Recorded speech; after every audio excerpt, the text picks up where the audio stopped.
covering the Desmond Bane trade that just happened with the Memphis Grizzlies, Orlando Magic.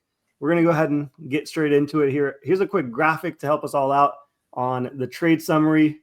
Magic receive Desmond Bane. Grizzlies receive Kentavious Caldwell-Pope, Cole Anthony, a 2025 16th round pick, 2026 first rounder for Phoenix. We'll definitely get into that. 2028, 2030 Orlando picks, and a 2029 lightly protected pick swap. What are y'all's initial thoughts about this trade, man? I'll go first. All right, My initial reaction was the Grizzlies lost the trade, bro. I'm very high on Desmond Bane. My reasoning were those first round picks. Who knows how these teams are going to look in those coming years? For all we know, they could be really high draft picks. Desmond Bane's a good player, he's a good two-way player, and I just didn't understand that unless they're hitting a full rebuild, which I actually don't think they're hitting a full rebuild, but we can get into that later. I think that the Magic won the trade. Now you have Jalen Suggs, a core of Suggs at the 1, Bane at the 2, Wagner, and Banchero and Carter. Who knows what they're going to do with Carter, but that's a really good 4 core. That's just me. Now, that could subject to change when we see how it plays out in the future, but my initial reaction is the Magic won this trade. I would say not by a little. I would say it's a core 5 because getting rid of I believe this says Cole Anthony. I think that's mistaken. I don't think it's part of it. Anthony Black. No, it's Cole Anthony. It may have been Cole Anthony, but either way, they have Jalen Suggs as also part of that core 4 or 5 that you want to call it. I think that's the best case. The point that you just made, Capers, is the best coping method that Magic fans can say is their organization isn't that well at drafting in general. They usually pick mid-tier guards back-to-back seasons over and over and over. So you might as well go get someone that's an all-star caliber guy like a Desmond Bane, great three-point shooter, one of the league's top 5 most consistent three-point shooters since 2020, I would say. Yep. So I understand the thought process around it. I just don't know if I agree with the amount that they gave up. What you thinking, Mike? I was telling Kyrie this earlier. Although personally for me, Jaren Jackson and Desmond Bane they're like complementary pieces to Ja, and they're both a 2 or 3, however you want to order it. I think that Desmond Bane is an all-star caliber player at one point, but he hasn't made one yet. He's a great 3-point shooter. We all know that. But I just think it's not a massive overpay, but the Magic, I think maybe 2 first-round picks would have been good. But I think because of the fact that the Grizzlies were never really intended on trading him, that it was possibly a trade that they couldn't pass up, especially with getting KCP, who is always a championship caliber player. The Lakers acquired him; they won a chip. Nuggets got him; they acquired a chip.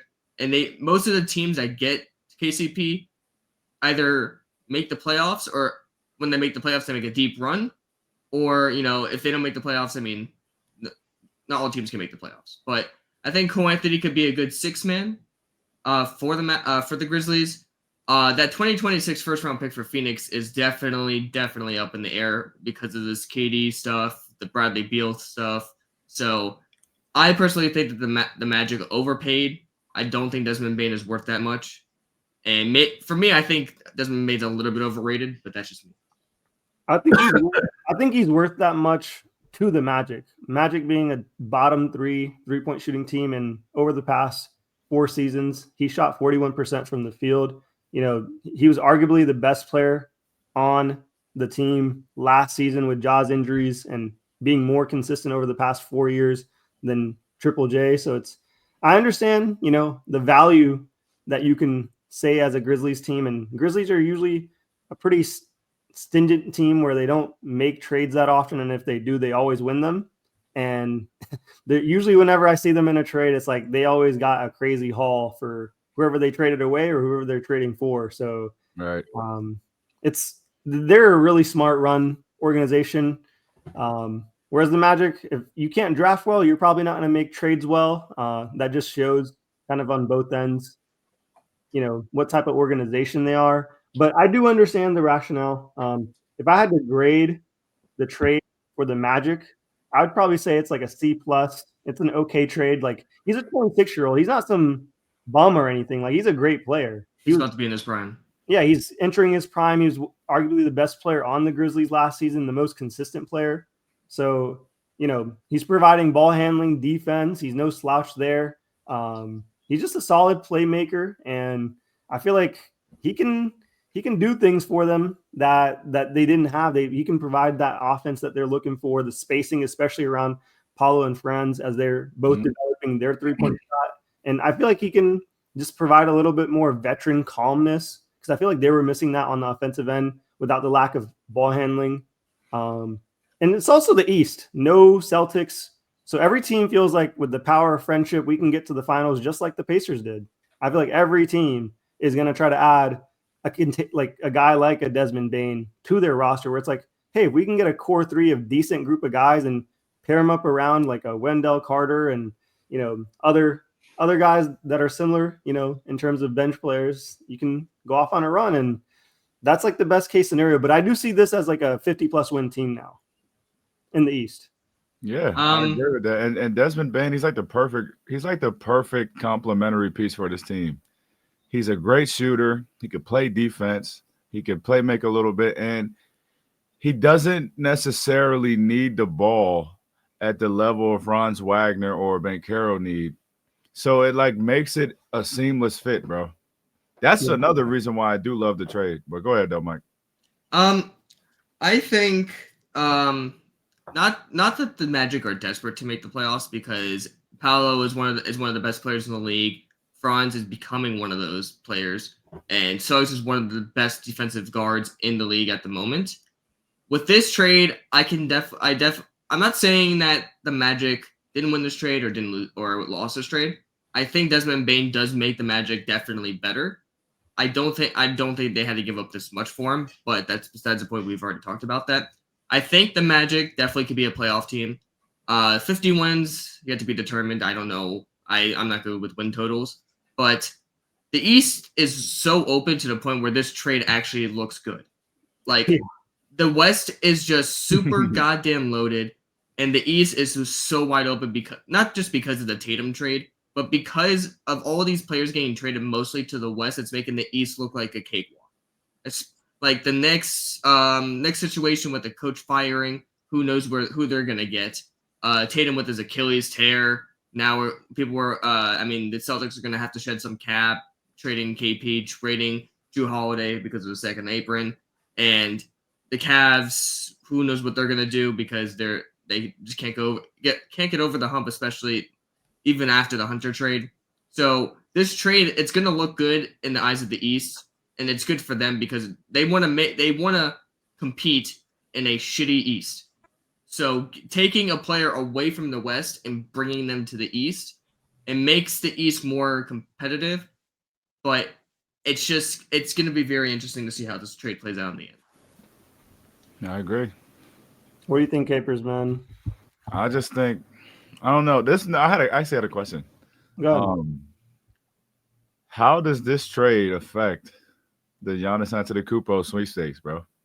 Not at all, man. Giannis is not moving. It's just all for headlines. Anyone talking about the Giannis trade? The only thing that did interest me, I messaged you, DM'd you as soon as it happened. Let's talk about it. Yeah, we're gonna move over to the Grizzlies side of things with all these draft picks. What are they cooking up over there? I love the KCP pickup. He's a champion. Cole Anthony can, come off the bench, but all these picks, and they already have a lot of their own picks in general. Yeah. Especially having a Phoenix pick with Katie out there looking for a team, and it doesn't seem like anyone really wants him, because it feels like suitors would line up for a Kevin Durant, is the way the media makes it seem. But it seems like maybe that first rounder and 2 Orlandos, and add in one of their players or 2 of their decent players that are role players. I feel like they can go ahead and make a move for KD, because I don't think it's going to take much for the Suns to be like, here, take him, because of KD's contract situation. He's also on a rental, so you don't need to give up a boatload of picks anyways. It would be a 1-year rental, right? sort of thing? Yeah, 1 year rental. And I doubt they re-sign him for more than that because they would want to clear their cap sheets anyways. Like he'll be 38 years old. So it's definitely worth it for a Grizzlies team. Like if he pans out, you re-sign him. And if he doesn't, you just let him walk and you don't trade much in terms of picks for him. Those Orlando picks may not be, that worthwhile now that Bane's over there being that young and Paolo and Franz are pretty young as a core. I also wanted to mention something about the Desmond Bane contract. In terms of his league tax or cap hit that he's going to have on the roster, it's only like 22 to 24% declining pretty much over the next. So it's front loaded? Yeah, it's front loaded. So it starts at 24 of the cap and then it goes down to about 23. So he's making right now, his cap hit this year was like 34. Then it goes up to 36, 39, 42, and 44. But the cap hit decreases because the cap goes up in over time. So like 44 million for a guy that's as good as he is, I feel like it's a really good deal that he's on. So Grizzlies may end up regretting it in the future, giving up a high-level player if they don't turn these picks into something.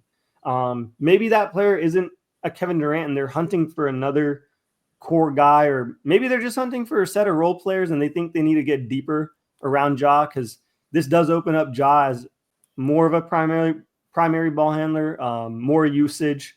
I think asking for. I think Ja was the guy probably asking like, hey, get this guy off the team so I can get more of the rock, because that was his biggest complaint from the previous coach they had or whatever coach they had. Like he wasn't getting the rock enough. He didn't want to play team ball. He wanted the ball more. And I feel like they're fulfilling his request with firing the coach and now getting rid of this player. I feel like Ja does hold them a little bit hostage because he's one of their best players they've ever had in their franchise. And being as young as he is, they kind of have to acquiesce to his trades. So I see them probably making more moves to, get some shooters around him. That's probably what he's asking for. Put some shooters around me. Let me get to the lane, do kickouts. That's the style he wants to play. He mentioned that over and over, and I think they're meeting his demands. Do you really think so? Okay, wow, that's crazy. So do you really I mean, it's public information. He said, like, I don't want this coach because he's making me play team ball, and I don't want to play team ball. Like, yeah, because my point was going to be, okay, well, you get Kevin Durant, and I was going to say, Beans, though, how good of a scorer Kevin Durant is. Let's just hypothetically say they turn some of these picks into Kevin Durant, and it was a 1 year rental. For this next season alone, they're trying to win a championship, obviously. So you could have, I would assume, Ja, KCP, Durant, Edie, Jaren Jackson. Do you think with the lack of scoring from Ja Morant and the inconsistency of Jaren Jackson, it would be too much on Kevin Durant to try to help them win a championship this season? In the loaded West, it could be. It could be. I mean, for a 1 year rental, it's definitely worth at least exploring. At least exploring, though, right? Yeah, it's definitely worth exploring because you're not doing anything anyways. You don't have the two core players that are as a high level of a Luka Doncic LeBron combo, or an AD with a Kyrie, or even a Shea with a J-Dub. So, to put you over the top with your two young guys, you might as well get a third guy that's proven, like a Kevin Durant. And he's not going to be on your books for too long either. That's the key part of it. You can always turn around, flip him, for more picks, get some picks back, or, sign him to a lower deal, whatever the case may be. It's not like the worst case scenario. It's like a good mid-tier move just to try things out, especially in a loaded West. I think every team in the West has to realize we have to load up year to year. It can't be it's either you're starting young and building a core young roster and around them a bunch of cheap draft assets, or you make big moves like this and you try year to year with the 2 or 3 guys that you trust, especially 2 guys. It's no longer a super team type of league. You can't have 3 big rosters anymore or big contracts anymore unless you're a really smart franchise. So I think it's they're smart. They'll definitely round out the roster with shooters. I could see them going for KD with the Phoenix pick. Phoenix isn't asking for much, like I'm saying, man. there has to be another move out there. I don't think they're just hunting for KD though. I don't think they're going to stop at just KD in terms of exploring for him. I think another guy that could be out there, I don't know, that's disgruntled is like a Kawhi Leonard, bounced early, hasn't had success. He could be another guy that they could really package a bunch of picks for, make a move on him. I'm trying to think of other guys that maybe a Paul George, he's going to be someone that the 76ers are looking to move off of, even though people feel like it's a albatross of a contract. It's like, hey, here, take 2 picks for him. We'll just try him out. You never know if that could work out. I don't know. There's a bunch of guys I guess they could go after, but is there any names that come to your mind that you think like they should go after where it makes sense? I was going to say Paul George, but you already beat me to it. I was going to say they should go after Paul George. I feel like that would be a better fit there. It wouldn't be – first of all, you don't have to worry about, oh, my gosh, Joel Embiid's getting hurt. Now I have to play a bigger role now. I think it'll be easier for Paul George. Giannis maybe. Could they go after Giannis and have either Giannis at the 3 or – Giannis, I think that would be Jaren Jackson and Edie or something. I don't know. Like maybe. I think that would be either a mid-season type of trade where it's like December rolls around and the Bucks are nowhere near play-in. Like they'd have to be way out of the play-in conversation for Giannis to be like, all right, like I thought we'd be at least in the play-in or end of the playoffs or, at least being in the playoffs. That's where Giannis wants to be. He could get disgruntled by that and be like, all right, is there a team out there that wants me? And they would have a bunch of picks ready for him. Outside of that, there's not that many big names other than KD and Giannis right now that they could pry away. I feel like that's the benefit of the Grizzlies situation, though, is they just have so many picks that they could just move off of any second where a guy does get disgruntled. They could easily swoop in. That's why I mentioned a guy like Kawhi, where it's like, he could get disgruntled and be like, oh, you guys aren't building enough around me. And Paul George is gone now, the guy that I wanted here. I don't really have a secondary star. I don't trust James Harden. James Harden's another name they can go after.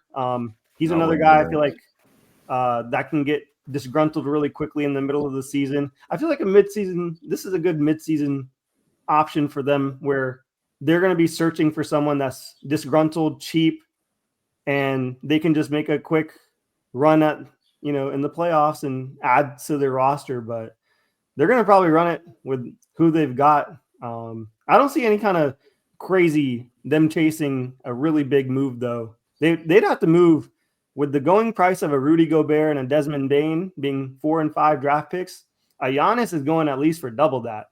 Like, good luck getting him. So they're at least positioned to get him, but we'll see. So for the Grizzlies part where you guys are saying about acquiring KD, maybe for 1 year it'd be decent, but it just doesn't – their timeline doesn't make sense at all for KD.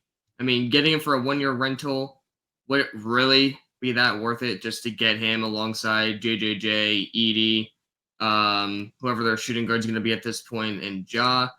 The timeline doesn't fit much at all. And maybe if they were really wanting to swing – maybe go for Jaylen Brown. Jaylen Brown, he doesn't require the ball as much because he can't dribble for shit.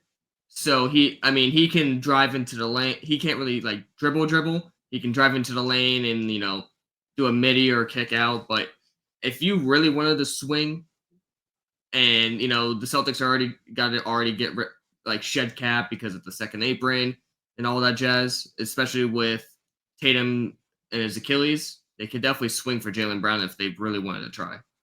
Yeah. Another guy that I could see them swinging for pick that played really well in the West is Denny Avdia of the Blazers, I believe. He had a really good season, really underrated season.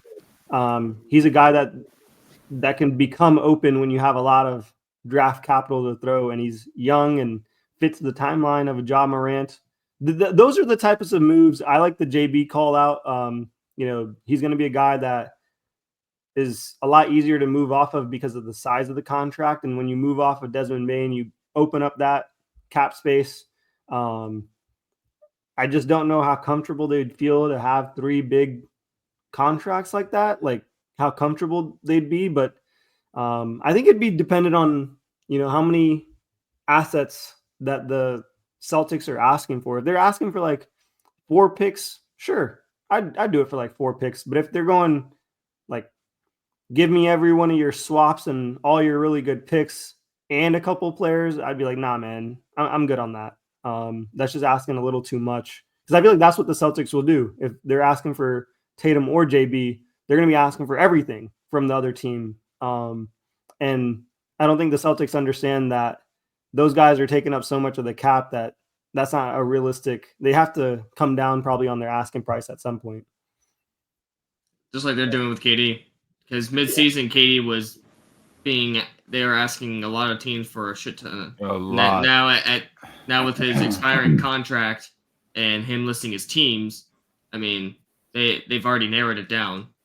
So they're definitely probably from what I've seen, the Heat are reluctant to give up Kyle Lowry, which makes a shit ton of sense because we have been needing a center alongside Bam because we've been running small ball. I mean, not small ball realistically, but Bam is. I mean, he's a center, but he's an undersized center. So allowing him to run alongside Kyle Lowry.